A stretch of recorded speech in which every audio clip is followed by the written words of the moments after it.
Hello, I am Neha, an intern at YoShops.com. So here we will talk about analysis of AMI Organics Limited IPO. IPO is initial public offering. So let us first learn about the company. So AMI Organics Limited was incorporated in 2004. AMI Organics Limited is one of the leading research and development driven manufacturers of specialty chemicals. The company manufactures different types of advanced pharmaceuticals intermediates, which is also known as API, and active pharmaceutical ingredients for the new chemical entities.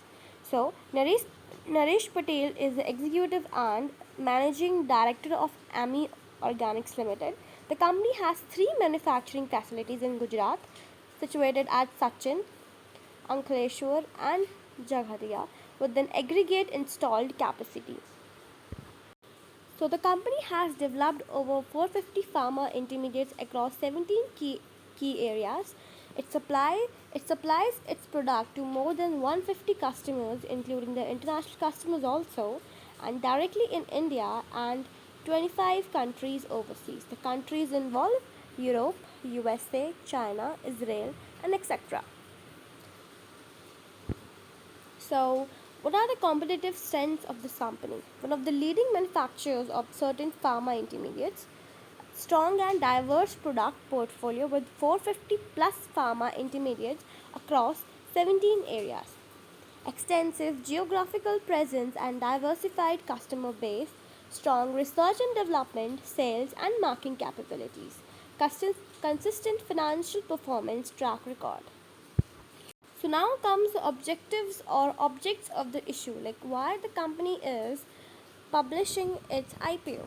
So the first reason is the repayment, or you can say prepayment of certain financial facilities availed by the company, funding working capital requirements for a company, and general corporate purposes. So these are the details of the IPO. The IPO opening date has not been decided yet. So it is written in 2021 and IPO closing date is not yet told. So the issue type is book build issue IPO. The face value is rupees 10 per equity share and the IPO price is not been decided yet. The company will be listing at BSE and NSE. BSE is Bombay Stock Exchange and NSE is National Stock Exchange. The issue size of this IPO will be rupees 1500 crore and the fresh issue will be 300 crore. The offer for sale is 6059,600 equity shares, which is 60,59,600 equity shares. So, how you can apply to this IPO? So, if you are a Zerodha customer, you can directly apply through the Zerodha website. First of all, visit the Zerodha website, log into your console or log into your IDs, go to the portfolio and click the IPO's link. Go to AMI Organics IPO row and click the bid button. Enter your UPI ID, quantity and price, how much you want to buy, and submit the IPO application form. Visit the UPI app to approve the mandate. Thank you.